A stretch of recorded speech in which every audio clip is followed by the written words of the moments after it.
یہاں پر آیت نمبر 15 سے اگر آپ آغاز کریں سورہ میں، اللہ سبحانہ تعالیٰ فرماتے ہیں فَأَمَّا الْإِنسَانُ إِذَا مَا ابْتَلَاهُ رَبُّهُ فَأَكْرَمَهُ وَنَعَّمَهُ فَيَقُولُ رَبِّي أَكْرَمَنِ، کہ جب اللہ تعالیٰ بندے کو ابتلا میں ڈال دیتا ہے، اللہ سبحانہ تعالیٰ فرما رہے ہیں کہ جب انسان بندے کو ابتلا میں ڈال دیتا ہے، کس طرح سے ابتلا میں ڈالتا ہے؟ جب اس کے رزق میں اضافہ کر دیتا ہے۔ تو اللہ سبحانہ تعالیٰ یہاں پہ ارشاد فرما رہے ہیں کہ ایک طریقہ جو ہے انسان کو ٹیسٹ میں ڈالنے کا وہ یہ ہے کہ اس کے رزق میں فراوانی کر دی جاتی ہے، اور ابتلا جو ہے یہ بہت بڑا ٹیسٹ ہوتا ہے، یعنی امتحان جسے کہتے ہیں نا، امتحانہ بھی عربی میں استعمال ہوتا ہے، لیکن یہ چھوٹے لیول کا ٹیسٹ ہے۔ لیکن ابتلا جو ہے نا، اللہ تعالیٰ نے یہ ابراہیم علیہ السلام کے لیے استعمال کیا تھا کہ ہم نے ابراہیم کو ابتلا میں ڈالا۔ اور آپ سوچیں کہ ابراہیم علیہ السلام کی کیا ابتلا تھی؟ ابتلا یہ تھی کہ ان کو کہا کہ جی اپنے بیوی بچے کو ایک صحرا میں چھوڑ کے آ جاؤ، یہ کہا کہ اپنے بچے کے گردن پہ چھری پھیر دو، اور ان کو آگ میں پھینکا گیا، اور پھر بھی وہ اللہ پہ توکل کرتے رہے۔ تو اللہ تعالیٰ فرما رہے جس طرح ابراہیم کو ابتلا میں ڈالا تھا، اس طرح جب ہم کسی کے رزق میں فراوانی کرتے ہیں تو اس کو بھی ابتلا میں ڈال دیتے ہیں، کیونکہ اصل آزمائش اب شروع ہوگی کہ اب یہ کیا کرے گا۔ اس کے بارے میں علماء بیان کرتے ہیں کہ یہ اتنی بڑی ابتلا کیوں ہے، کیونکہ اکثر لوگوں کو پتہ ہی نہیں ہوتا کہ جب رزق زیادہ ہوتا ہے تو یہ ٹیسٹ ہوتا ہے۔ لوگ سمجھتے ہیں کہ جب رزق زیادہ ہو گیا یہ تو اللہ کا کرم ہے، اللہ کی نعمتیں ہیں، اب تو عیاشیاں ہیں، اب تو انجوائمنٹ ہے۔ اللہ تعالیٰ فرما رہا ہے یہی تو ٹیسٹ ہوتا ہے، جب میں تمہیں زیادہ رزق دیتا ہوں یہی ابتلا ہوتی ہے۔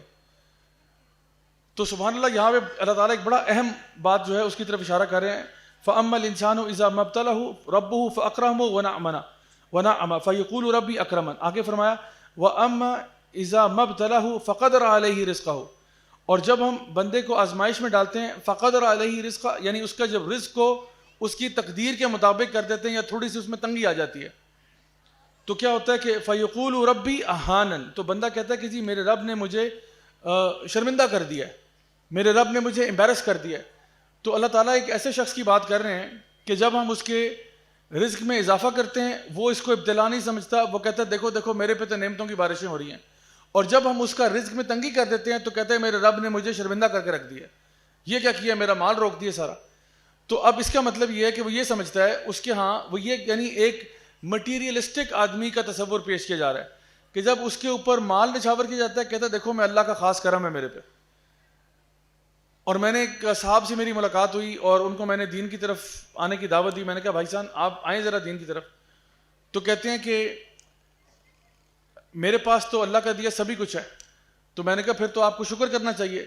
تو کہتے ہیں نہیں، اصل میں بات یہ کہ اللہ نے مجھ میں کچھ تو دیکھا ہوگا نا، کچھ تو دیکھا ہوگا کہ مجھے عطا فرما دیا، یعنی حالانکہ نہ نماز نہ روزہ نہ کچھ بھی نہیں، لیکن کہتے ہیں اگر اللہ نے مجھے دیا ہے تو کچھ تو دیکھا ہی ہوگا نا، تو مرنے کے بعد بھی اللہ تعالیٰ معاملہ ٹھیک کر لے گا، جس نے یہاں ٹھیک رکھ لیا وہ وہاں بھی ٹھیک رکھ لے گا۔ تو یہی آپ کو پتہ ہے چیز مشرکین مکہ بھی کہتے تھے کہ اللہ نے ہمیں چن لیا نا، ہمیں مال عطا کر دیا تو یہ تو اللہ کا بڑا کرم ہو گیا۔ تو یہی چیز تو فرعون بھی کہہ سکتا ہے کہ اللہ نے مجھ میں کچھ تو دیکھا ہوگا نا کہ مجھے بادشاہی عطا فرما دی، مصر میرے ہاتھ میں آ گیا۔ یہ تو ایڈولف ہٹلر بھی کہتا ہوگا مجھ میں کچھ تو دیکھا ہوگا نا کہ مجھے یہاں پہ بنا دیا، تمہارے اوپر مسلط کر دیا۔ اسٹالن بھی یہی کہتا ہوگا کہ مجھ میں کچھ تو دیکھا ہوگا۔ تو یہ کوئی طریقہ کار تو نہیں ہے کہ اللہ تعالیٰ کے قرب کا ذریعہ یا اللہ تعالیٰ نے آپ کو آنر کیا ہے، اس کا یہ لٹمس ٹیسٹ نہیں ہے کہ آپ کے پاس مال زیادہ آ گیا، بلکہ ایک صحیح حدیث میں نبی کریم صلی اللہ علیہ وسلم ارشاد فرماتے ہیں کہ جب اللہ تعالیٰ کسی کے ساتھ خیر کا معاملہ کرتا ہے تو اس کو دین کا فہم عطا کر دیتا ہے۔ اصل میں یہ اللہ کا کرم ہوتا ہے کہ جب اللہ کسی پر خیر کا معاملہ کرتا ہے تو ایک حدیث میں آتا ہے کہ اس کے اوپر یعنی دین کا فہم دے دیتا ہے، اس کو دین کی سمجھ عطا کر دیتا ہے۔ دوسری طرف آتا ہے اللہ تعالیٰ اس کے اوپر اور آزمائشیں ڈالتا ہے، اور اسی لیے نبی کریم صلی اللہ علیہ وسلم نے فرمایا کہ سب سے زیادہ جو آزمائے گئے وہ اللہ کے نبی ہیں، اور ان میں بھی جو سب سے زیادہ آزمایا گیا وہ میں ہوں۔ تو یہ کرائٹیریا نہیں ہے کہ آپ کے پاس اگر پیسہ زیادہ آ گیا ہے تو یہ کوئی اللہ کا خاص کرم ہے، اللہ نے آپ سے محبت کا جو ہے نا معاملہ کیا۔ نبی کریم صلی اللہ علیہ وسلم اللہ کے سب سے پیارے تھے کہ نہیں تھے؟ اللہ کے سب سے پیارے تھے۔ سیدہ عائشہ کہتی ہیں 3 مہینے چولہا نہیں جلتا تھا۔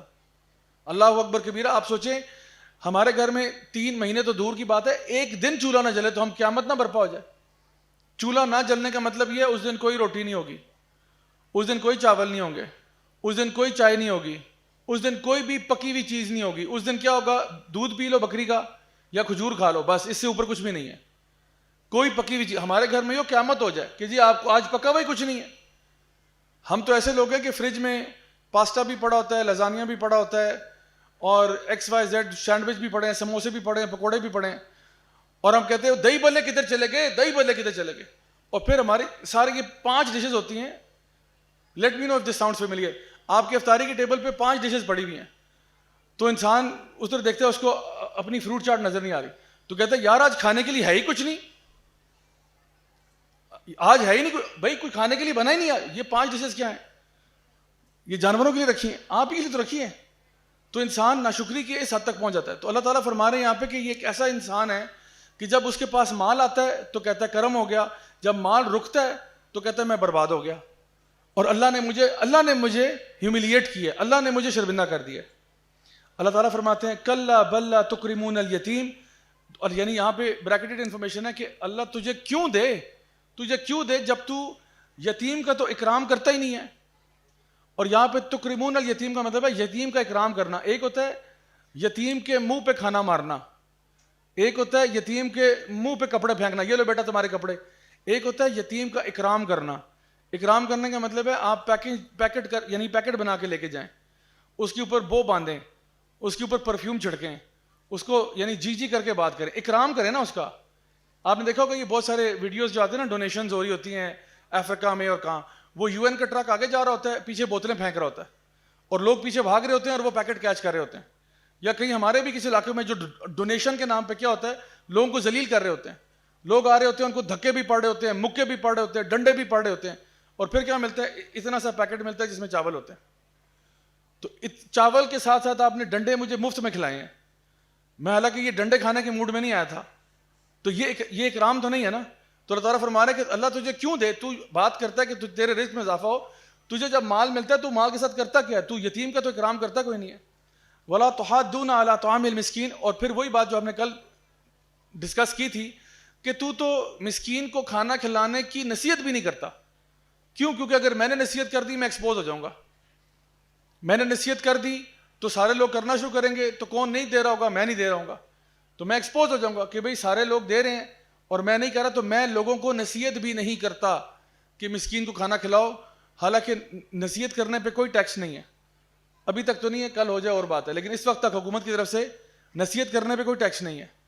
تو میں کسی کو نصیحت بھی نہیں کرتا کہ چلو میری جیب سے کون سے پیسے جا رہے ہیں, تو کسی اور سے کہتا ہوں بھائی تو چل کھلا دیا کر یار, لیکن مجھے پتا ہے کہ اگر وہ کھلانا شروع کر دے گا اور دوسرا تیسرا کھلائے گا تو کون نہیں کھلا رہا, میں.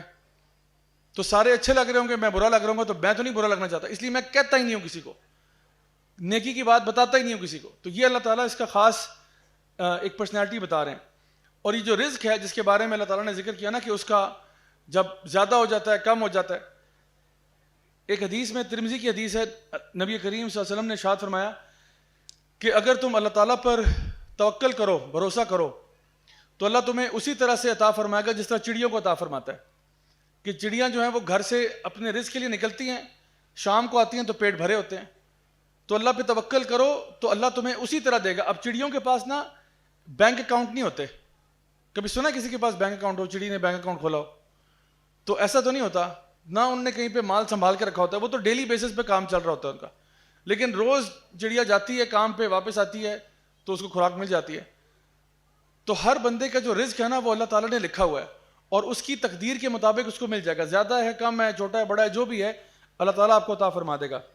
تو اس کا مطلب ہوا کہ حرکت کرنے میں برکت ہے, یعنی ہر انسان اپنے چڑیا جو ہے وہ گھر سے نکلتی ہے, کوئی یہ ایکسپیکٹ نہ کرے کہ اس کا مطلب یہ ہوا کہ چڑیا کی طرح اللہ عطا فرمائے گا تو میں بھی گھر میں بیٹھ جاتا ہوں, اللہ آسمان سے من و سلوہ نازل کر دے گا. یہ مطلب نہیں ہے. چڑیا روزانہ گھر میں نہیں بیٹھی رہتی, گھر سے نکلتی ہے, اپنا ایفرٹ کرتی ہے, اپنا کام کرتی ہے. تو آپ اپنے حصے کا ایفرٹ کریں, حق حلال کی طرف کریں, اللہ تعالیٰ آپ کو انشاءاللہ اسی میں رزق دے گا. مثال کے طور پہ ہم اگزامپل لیتے ہیں مارک زکربرگ کی. مارک زکربرگ نے بہت پیسہ کمایا, فیس بک کو کا فاؤنڈر ہے, اونر ہے. تو اگر میں آپ سے کہتا ہوں کہ جتنا پیسہ مارک زکربرگ نے کمایا ہے, اگر اس نے آج سے کوئی 15-20 سال پہلے فروٹ کا ٹھیلا لگا لیا ہوتا نا, تو آج سب سے بڑا فروٹ امپورٹ ایکسپورٹ کا بزنس اسی کا ہونا تھا. فیس بک نہ ہوتا, لیکن اس کے پاس فروٹس بڑے اچھے ہونے تھے. تو اللہ نے جتنا اس کی قسمت میں لکھا تھا ملنا اس کو اتنا ہی تھا. اب مجھے نہیں پتا اس نے فیس بک میں حلال کمایا حرام کمایا, جو بھی ہے وہ اس کو